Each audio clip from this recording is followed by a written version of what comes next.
Customer service, done right, can be your company's single biggest competitive advantage. Welcome to the Customer Service Revolution. Join customer service authority and best-selling author John DiJulius as he interviews leaders who are revolutionizing their industries. This is more than a podcast, though. It's a movement. The Customer Service Revolution is a radical overthrow of conventional business mentality designed to transform what customers and employees experience.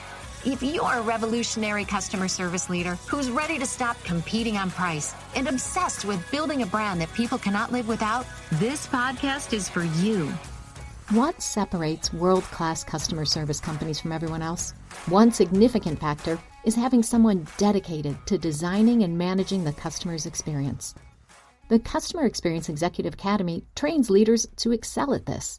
Find out how to enroll now. Contact Claudia at thedijuliusgroup.com for details. Welcome to the Customer Service Revolution podcast. I'm Denise Thompson, and I'm here with my co-host, John DiJulius. Today, we're diving into a framework that separates good companies from iconic brands. To create customer evangelists, the kind of loyal fans who come back, refer others, and defend your brand, you must excel in 6 key areas of the customer experience: physical, atmosphere, functional, technical, operational, and hospitality. John, you've spent decades studying world-class organizations and training leaders to elevate every touch point. In this episode, I'd like you to break down each of those components, give us some real-world stories and practical steps for auditing and improving the customer's experience. So whether you run a small team or a global brand, these 6 categories are going to be your roadmap to building loyalty that price can't touch. Today's episode is brought to you by the Customer Experience Executive Academy. This is a part-time year-long academy likened to a masterclass in developing leaders to design and manage the customer's experience. For information on how you can enroll, visit csrevolution.org. That's csrevolution.org, or schedule a call at tdg.click/Claudia. John, how you doing? Hello. Great. How are you? I'm wonderful. Hey, you've said before, to create customer evangelists, companies must operate at a high level in 6 areas of business. Why isn't it enough to just focus really hard on 1 or 2 areas? Well, because when we're talking about the customer's actual experience, there's so many things from, where you're located, if you're brick and mortar. You think about different things that you can complain about or why you choose to do business with it is I don't go to that place because the parking, there's no parking, or, we've had one of our salons, you couldn't turn left to get into the street. You couldn't turn left or left to get out. So it was just so frustrating, besides, parking or where you place it. So there's, literally 6 things that encompass a total customer experience when you're doing business with someone. And when you look across industries, which of the 6 components do you see leaders consistently undervaluing? And what does it cost them in terms of brand loyalty? Yeah, it's hard. They're all, very important, as I think you'll see. But I think the 6th one, and it's not 6th because of the ranking, importance, but the hospitality side is how you make someone feel. So when you go into other businesses, I think, banking or legal or professional services or manufacturing, I don't think people think that they're in the hospitality business, but that's a component of how I make you feel.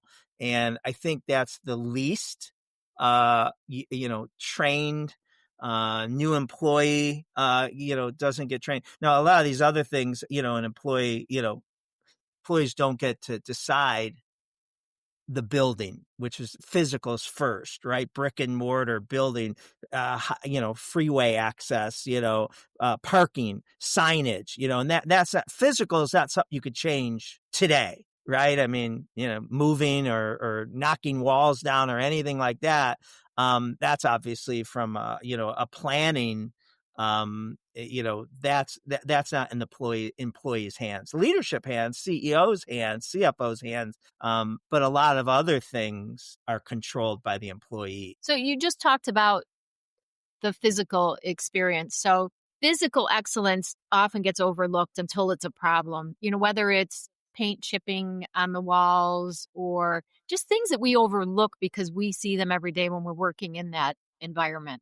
What are some subtle physical details companies miss that send the wrong message to customers? Yeah, like you just said, allowing your place to decay. In my own salons, when I visit them, mostly for haircuts now, I'll walk in and, I don't know why I'm light sensitive, but I can tell immediately when a light is out, and I look up and it's like, why is it darker in this spot? That drives me crazy. So, that's where, something is not working or chipped or, all the little things that can, just send a message of poor attention to detail. The other thing about physical now, I don't want people to think that this is only for brick and mortar. Where you're located, B2B, where Amazon has its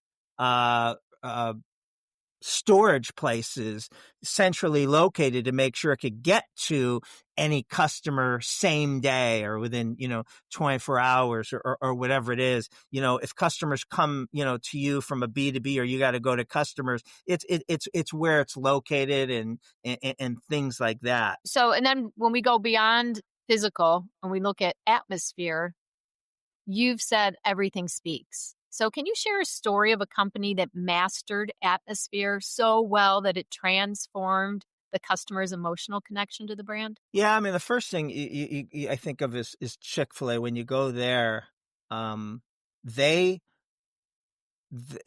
from how they orchestrate their drive-throughs, and they'll have two people out there and running two lines with an iPad, and that's part functional and part atmosphere. But when you walk in, they pump the smell in to as soon as you open the door, and there's like that, double door, you start smelling, and all of a sudden you're hungrier than you realized, and what the surroundings look like.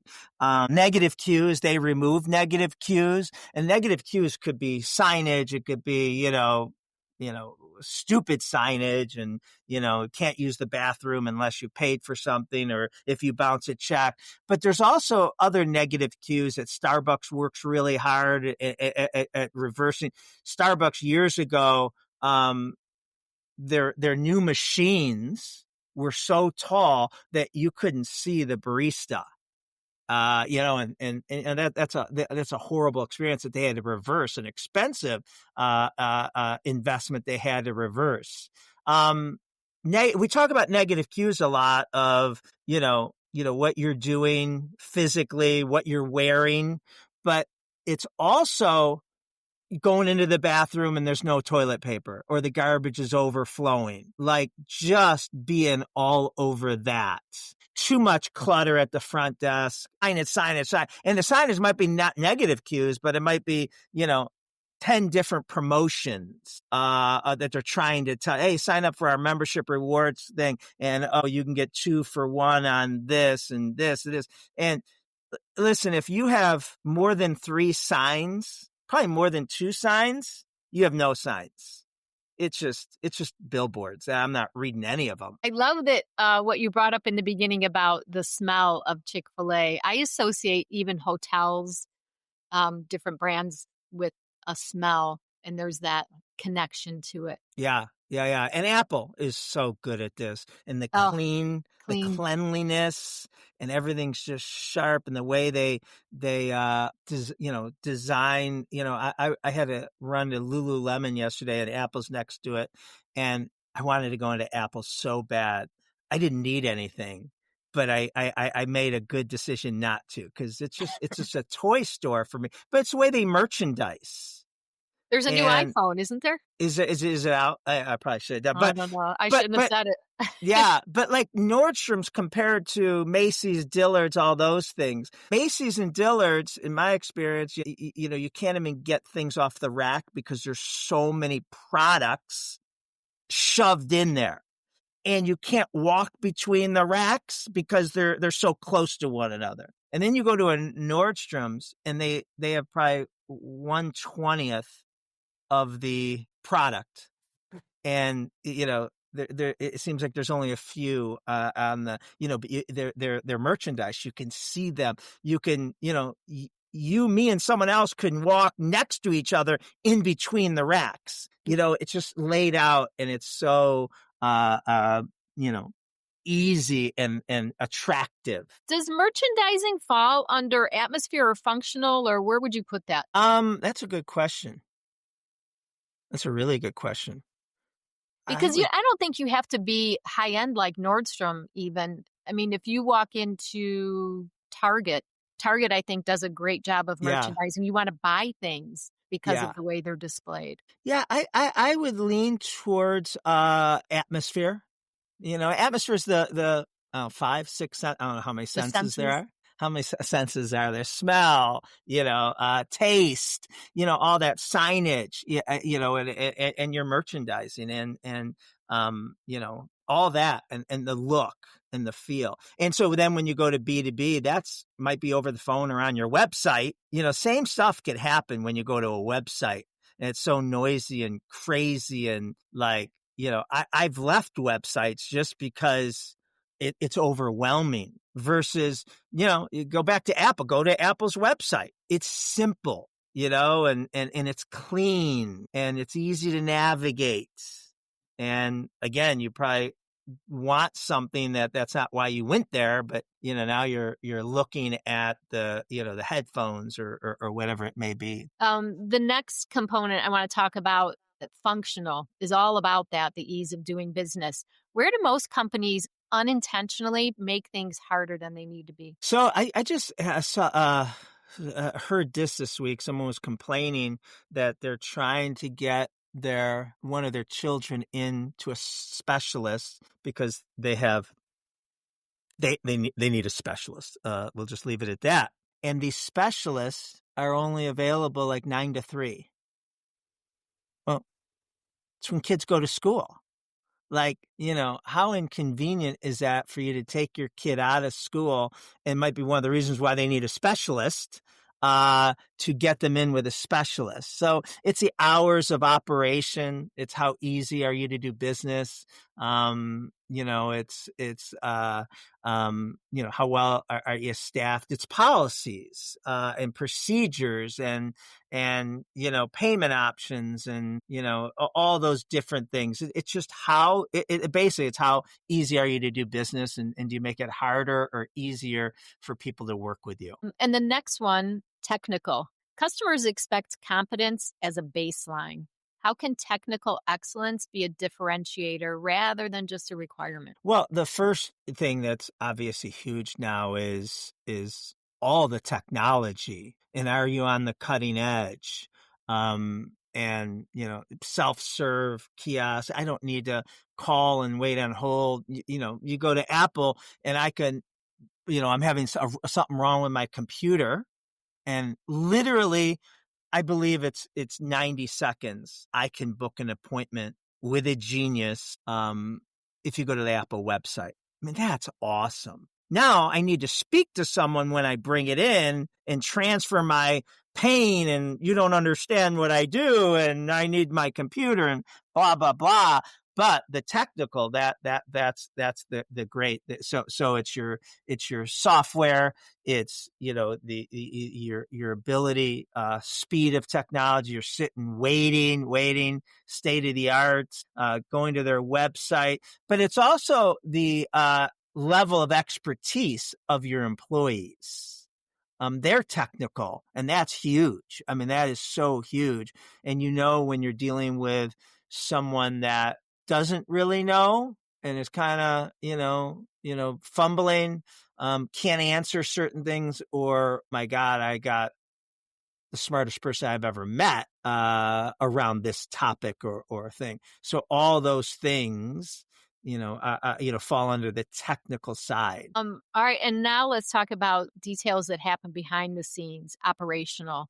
So cleanliness, prep, systems. How do you help leaders see these invisible details through the eyes of the customer? Yeah, and operational, and a lot of the stuff is being brilliant at the basics. I actually think this is the one that of the six that they probably spend the most time on, and for good reason. You got to be brilliant at the basics, and it's the cleanliness, the dress code, the tasks, the inventory, the processes, and that's very, very important.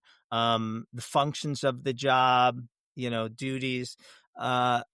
The problem with operational is the only time it's memorable is when they failed. So if you call up to make a doctor's appointment for next Thursday at 1 p.m. and you walk in at 5 minutes to 1 and check in, and they have you down for your 1 o'clock, you're not like, oh my God, you're not calling Ken and saying they had me, right?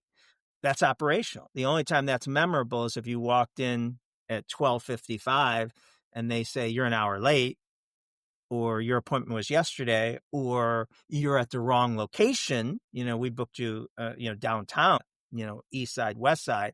And so that's with a lot of things. It's being brilliant at the basics. But most companies, focus exclusively on those. And you got to be brilliant at the basics. But you need the other things. That by itself, your competitors are doing very well. And so that by itself, you're not a differentiating. You don't have a signature experience. When we talk about operational, it makes me think there are certain titles, certain positions that really lead some of these components, but maybe not all of them. So it's one of those things that companies have to delegate, probably, who is accountable for this component. Do you have an example? Well, operations comes to mind because you have somebody, generally speaking, that's in charge of your operations, right? Oh, yeah. But you may not have somebody, or you probably have somebody who's in IT, but atmosphere, who takes care of the atmosphere, who's looking at physical, who's looking, big one, hospitality. You started off with that one saying most companies are weakest in hospitality. Yeah. So if you think about all the others so far, right? So we've, dove a little deeper on physical, atmosphere, functional, technical, and operational. None of those talk about how you made me feel, right? There was parking. I could get in and out of your, strip center. The atmosphere, was attractive. You're easy to do business with. Your employees are smart. The inventory's there. That's all fine. And that's all really important. But none of that talked about if your employees are nice, if they like what they do and they make it obvious, they build a relationship. And that's where the hospitality comes in, the customer engagement, how you make them feel, that you build a rapport, that you have compassion and empathy, that you have the ability, the want, and the permission to make a brilliant comeback if we drop the ball, right? That's all in the soft skill and the experiential and the above and beyond opportunities. So that one, as you mentioned, a lot of people are weak in, a lot of organizations. So why do companies struggle to train for hospitality? And what's one step to start closing that gap? So hospitality is behavior, and the rest are just task oriented. When you come in, make sure you come in 30 minutes before we open, turn all the lights on, put music on, get the cash register up to speed. Those are tasks. Important. But that, behavior is the hardest. And And, it goes back to the service aptitude. Most people don't have the service aptitude that a good company expects and requires. So, but good companies know that, and they'll interview it, hoping that there's certain soft skills that they look for, but they also know that a lot of those soft skills can be trained and will be trained in their new employee. But I always ask, I love asking this question.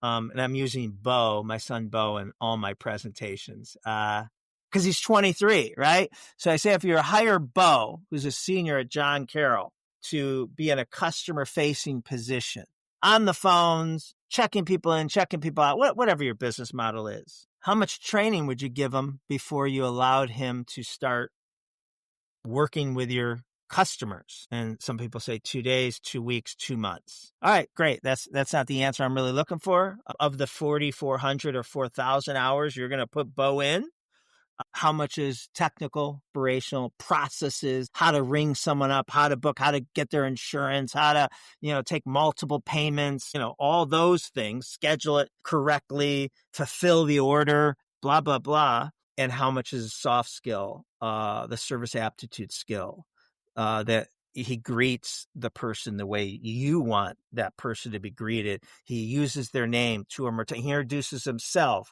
He says, "Is there anything else I can do for you today, Miss Thompson?" Before the interaction's done.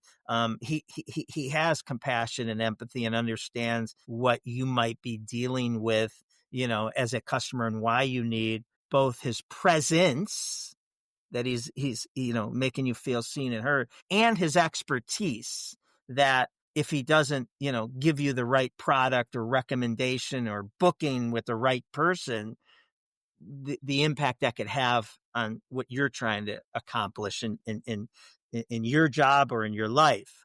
And most people, and I hope all our people listening and watching, do this math. Most people, whatever it is, 40 hours, 400 hours, 4,000 hours, it's way over 90% operational processes.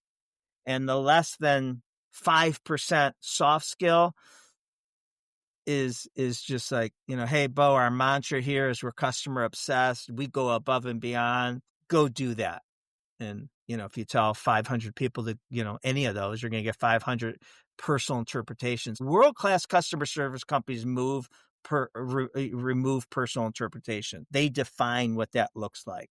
And so the answer or solution is not, it needs to be 50-50. If you're training them on 400 hours, it doesn't have to be 200 on soft skill, 200 on technical operational. And that obviously industry specific, that can get a lot more, that can change. But there has to be a strong representation of soft skill training, that they have to be certified. The best companies certify them, just like you would never allow someone to apply to cook at your restaurant, chef, whatever it is.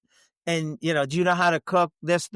Yeah. Okay. You wouldn't do that. You'd say, all right, this is how we prepare our steaks or fish or hamburgers or fries. And you'd make them do it and you'd test them out. Great companies test their employees out on the soft skills, the non-negotiable reoccurring things, and all the things we just talked about. Important stuff. Did I answer your question? I don't even know what your question was. Yeah. Well, how do you close the gap when you're weak in hospitality? Yeah. It's making sure that you have a representation. So do the math. You're going to hire someone. When you hire someone, how much training do you give them? And then of that training, how much is soft skill versus hard technical? And I think you're going to be disappointed in how heavy the technical operational is and how little. And so just raise that. Crawl, walk, and run, raise it. Make them read a book. Make them, know your non-negotiables. Have your nevers and always. Ideally, if you're listening and you have been listening, you have a customer experience action statement. Make sure that's clear. and they know what that means, and the pillars, and your signature experience of what should happen at each touch point. And if you don't have those things, it's a good time to join the Experience Revolution membership. And you can go to our archive where creating your signature experience is in there. Service Vision is in there, I believe. If not, it's coming up. I believe Service Vision is in there, though. And customer experience action statement. It's no longer Service Vision. But if it's not, shame on us. Let's look at the, if it's not coming up, do they get access if we did it already? Yes, they do. Yes, they do. Right. With your membership, you get access to all past workshops, and you receive a year's worth of live stream workshops live with Dave and John. All right. So I'm looking up December 1st. Our next live stream workshop is creating an onboarding experience. So this is, from the moment you offer and they accept the job, for the first 90 days and how important that is. Q1 of next year, March 9th, is breaking down silos, cross-department collaboration, clarify handoffs, and promote empathy and teamwork.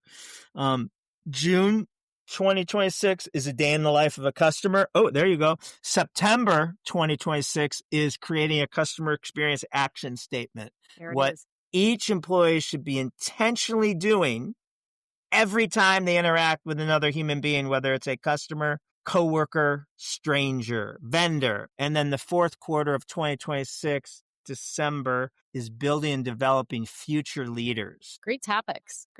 So register now at thedejuliusgroup.com/membership. You can find that link in the show notes as well. John, I want to go back to the components here.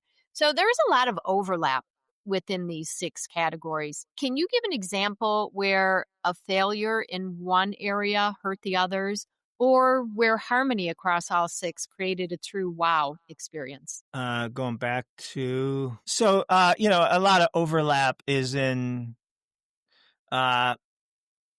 functional, operational, and technical. Atmosphere and physical, there's more of what I always say, how to distinguish if it's physical or atmosphere is if it could be fixed all of today, it's probably more of an atmosphere. Physical is the building, the parking lot, the access, all those things, that isn't something you can, get someone out here and, fix today.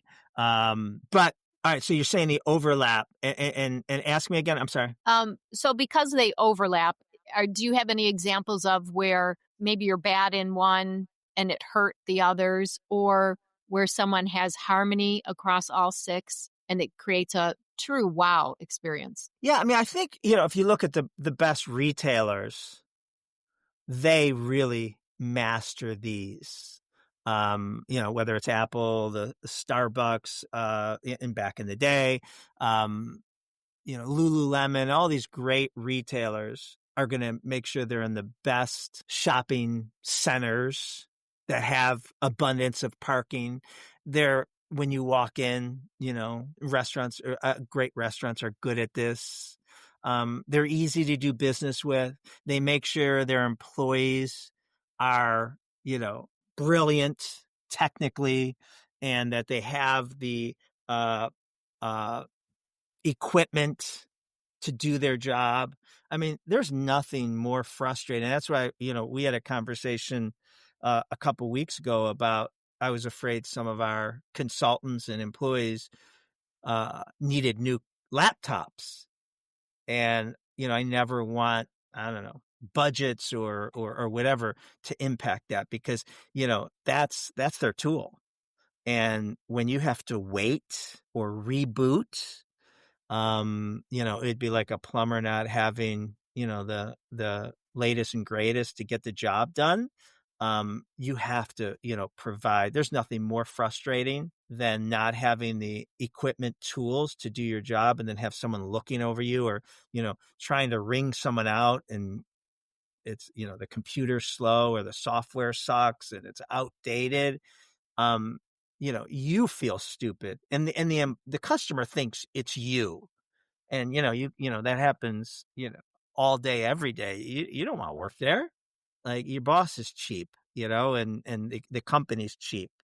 But, in the operational, but they're nice. And that's the surprising thing. And that's the frosty on the cake, that these people are nice and they know, how to help you and guide you, and they educate versus sell, and, those key little things. I know recently you had a significant experience at Nemacolin, and you talked about how great their service is right now, and they're doing everything right. How would you rate them across the 6 components? 5 or 6 years ago, well, it was my favorite place.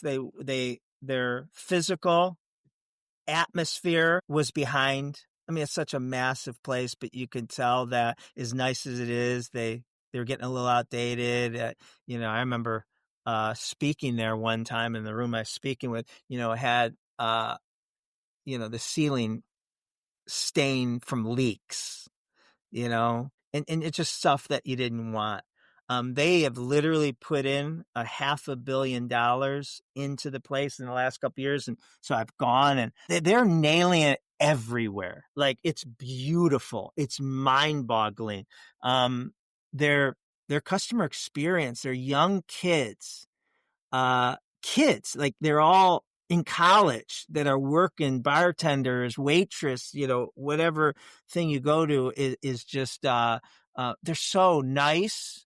And if they don't know, they tell you, I just started, but I'll find out, which I don't know about you, but, like, makes me want to help them even more. And, like, no, but I've always thought a good idea is, if you have a name tag, Denise, it should say in training. And some people think that's like oversharing. I don't, because, like, I know what it's like. And I remember how that sucked. And so, like, I'll have so much more pay. Oh, don't worry. I think it's that button here that you're supposed to press. Like, but if it doesn't say in training and you're clueless to me, I just think I got the dumbest employee, that works here. And I'm like, Jesus Christ, like, how do you not know how to, process this order? So I love, because I think most people are understanding and have empathy for new employees, and they want to help them be successful. Right now on the 6, Nemacolin is crushing it. In every category. Physical is just mind blowing. Everything. I don't think there's a weakness right now. At least my most recent experience. In the past, there's been, there's the weaknesses in all of them, but they've really upped their game. How do you recommend companies audit themselves across the 6 categories? So if we can put there's a blog, I don't know if you have it, if we can, that really breaks down the, not only description, but, what to look for, like technical, employee level of experience, speed of your technology, computer state of art of technology, ability to use your website, equipment, phone system, software, so each of the 6 categories have lists. And, I think you just do an audit, and, someone should own each of these. And, if you're big enough, you probably have someone that owns each of these. And, just first, what's glaring, what is, needs attention. This is a great checklist audit report card to see where you're at, and constantly, just don't do it one time, right? Constantly, this is what your location manager should be auditing, and the CEO should never walk into a location and, why are there 6 lights out? Why is the water cooler broken? Right. I mean, we should be on top of it. Now, it's fine. I sent you an email, they're coming out tomorrow. That's fine but no leader should be surprised. They should know what they're walking into. So that we'll put that in the show notes, link to that blog. We can make that a download for people. So you can look for a link for that to download the 6 components of the experience and your own little checklist to go through and audit your company. If there are listeners, leaders, let me start that over. If a leader is listening today and they could only improve one of these 6 areas right now, which would give them the quickest lift in customer loyalty? Well, it's hard. Assuming they're good at everything, that's easier. But I mean, if they have something glaring, right? Like that's bad, that's exposed. They have to sew that up. You can't have coming in and, your building is, old carpeting and old desks and old furniture and technology isn't working. I mean, first you have to make sure you don't have any real weaknesses in any area. But assuming that you're good, assuming that you feel good about most of your areas, I would do a hospitality audit and see what new employees mandatory what they're getting trained on, and not only just getting trained on the soft skills, how to build a relationship, how to show compassion and empathy, your non-negotiable standards, your nevers and all those things, but that they're being tested on it. And then existing employees, right? You just don't train someone one time. So that's where the micro learning. Have we talked about micro learning yet? We can do that for another podcast. Yeah. So that's really popular today. Micro learning is think TikTok, think YouTube Reels, less than a minute video that, all right, you've been here working here, 2 years, 5 years, 29 years. But each day or each week, you're getting just a little quick thing to remind you. And it's a quick video reminding you of the 5 E's, and then ideally, you have to answer what the 5 E's are or what Ford is. And so it's just a quick hit in an environment of like, you don't have to come in. It's sent out to everyone's phones, iPads, whatever, computers, however they work. And those are madly popular. I think that's great, especially as employees come and go. Having something like that for ongoing training to keep everyone on the same page is really pertinent. Yeah, and that's different. That's different than the initial training, right? That's going to be longer. That could be, days, hours, whatever. But this is just TOMA, top of mind awareness, making sure we're hitting you, weekly with something short, quick to, keep, the experience you're delivering in the forefront of your mind. All right. And finally, what's one thing our listeners can do this week to move closer to creating customer evangelists? It's probably the same answer, but it's getting your team members, asking them about their best experience. I love starting workshops with this, is asking what's a brand you can't live without. If I had the authority to say, you could never do business with a brand again, and you had to listen to me. What is one brand you would be nervous I would take away from you? And even going to front lines, they have brands. They may not be as, the same brands as executives have, but there's a reason. And, 9 times out of 10, it has nothing to do with price.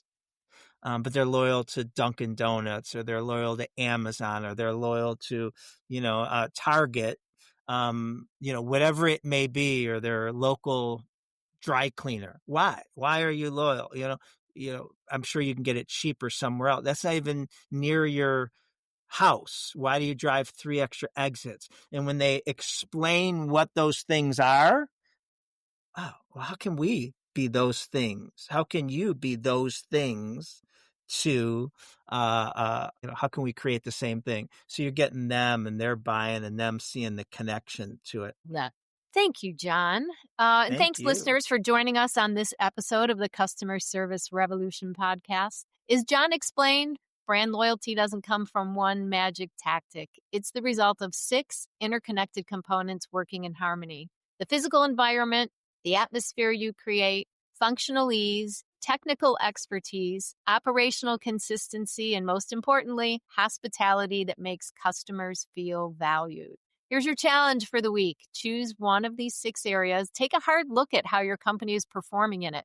Where are you delighting your customers? Where are you unintentionally driving them away? For more tools and strategies, don't forget to go to our show notes. For more tools and strategies, don't forget to go to our show notes. Download the free white paper on the 6 components at the DiJuliusGroup.com. You'll find the link for that in the show notes. And until next time, remember, customer service is not a department, it's your brand. Thanks, John. Thank you, Denise. See you later, revolutionaries.